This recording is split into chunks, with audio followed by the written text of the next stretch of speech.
mission du secrétariat technique régional de l'UNFPA dans le cadre de la clôture du projet Suède et du lancement du Suède Plus au palais royal Genli du Koufo dans la commune de Toviklin. Le but de cette descente est de documenter les impacts positifs du projet et valoriser les témoignages des bénéficiaires via des supports visuels et audiovisuels. Le choix porté sur Sa Majesté Adjiyon Genlitoji Natabou est lié à ses efforts exceptionnels en faveur de l'autonomisation des filles et des femmes à travers son réseau des femmes leaders religieuses et traditionnelles du Bénin. Je n'interviens pas sur tous les sujets, j'interviens sur les sujets d'autres capital ou d'importance publique. Vous voyez par exemple, c'est des résistances à la vaccination par exemple, ou bien si peut-être il faut que on puisse laisser les filles adeptes de vaudou, les vaudous si peut-être aller à l'école, diminuer le temps des rituels pour qu'elles puissent aller à l'école, ou bien la durée du veuvage, c'est la lutte au veuvage actuellement. Et pour le faire, souvent nous impliquons d'abord les leaders religieux et traditionnels, parce que la société est structurée. Si eux ne sont pas d'accord, même si nous parlons la base, c'est très difficile. Donc souvent nous appelons les chefs traditionnels, les dignitaires de la communauté, et nous posons le problème. Sous le leadership de la Majesté, le réseau des femmes leaders religieuses et traditionnelles du Bénin travaille à déconstruire les barrières sociales qui entravent l'émancipation de la gente féminine. Dans les masses villageoises, ils participent aussi à la vulgarisation et à la sensibilisation sur les différentes lois votées au Bénin en faveur des femmes. Avec le président Talon, il y a beaucoup de lois qui ont été votées. Donc le cadre juridique aujourd'hui est favorable. Donc aujourd'hui, je pense que c'est plus que clair. Quand il y a des cas de violence qui sont avérés, on n'accepte même plus la conciliation. C'est la sanction. Pour pouvoir décourager les auteurs, les autres. Parce que quand on ne le sanctionne pas, les gens pensent que bon, on peut toujours continuer. Il y a beaucoup d'enfants ici qui nous avons libéré des couvents, par exemple. Des filles qui ont été envoûtées, si on peut essayer de dire, des adolescents qui ont abandonné les études, l'apprentissage qui aujourd'hui ont repris. Il y a eu des enseignants qui ont été enfermés parce qu'ils harcelaient des écoliers et tout, ils ont été enfermés. Je pense qu'il y a beaucoup d'actes que nous avons posés dans la communauté.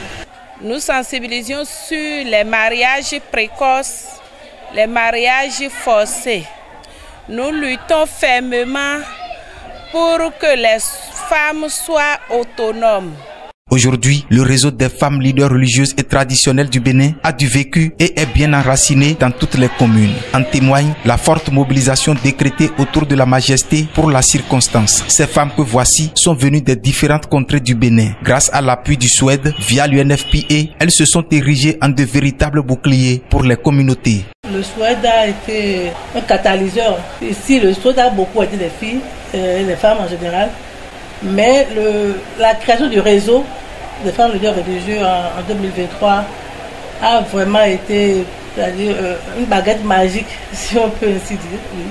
Parce que d'abord, le réseau a été créé avec beaucoup d'appui financier, matériel, des équipements, des formations. D'abord, le réseau est un réseau national. Donc, les membres sont dans toutes les communes du Bénin. Et le Suède, à travers l'UNFPA, a renforcé les capacités de nos membres. On a eu beaucoup de formations, beaucoup. Donc on les a d'abord formés sur plusieurs thématiques, sur le genre surtout, le genre, la planification des activités. Le Suède nous a accompagnés aussi par rapport à l'élaboration du plan stratégique régional du réseau. Et nous sommes fin prêts. C'est la deuxième année maintenant, je pense que nous sommes fin prêts pour commencer effectivement les activités. Mais parallèlement, nous le faisons déjà parce que nos membres ont été identifiés par les CPS au niveau des communes. Donc elles travaillent déjà tous les jours avec les CPS par rapport aux violences, par rapport aux problèmes des communautés à la base. Nous avons constaté dans le monde entier qu'il y a tellement de femmes qui souffrent, qui ont des difficultés, mais qui n'arrivent pas à s'exprimer. Nous, on est là pour les écouter, pour leur apporter quelques soutiens, pour qu'elles ne périssent pas. Nous sommes allés à Douai pour voir une fille qui était enlevée dans une mauvaise condition et les parents n'étaient pas d'accord et pourtant ça a été passé. Mais grâce à la reine Genlitoji, cette fille aujourd'hui qui faisait 4e a eu son brevet et aujourd'hui qui décide encore à commencer à aller à l'école. J'encourage vivement les femmes à pouvoir être fortes, briser les barrières pour pouvoir être autonomes. Ce n'est pas de la violence, ce n'est pas de la révolte, mais c'est d'abord psychologique. Et c'est de ça qu'il s'agit aujourd'hui. Les femmes ne n'ont pas confiance en elles-mêmes et ça fait que facilement elles sont influencées. Un sketch a tenu en haleine les visiteurs ainsi que la majesté Adjiyon Genlitoji Natabou.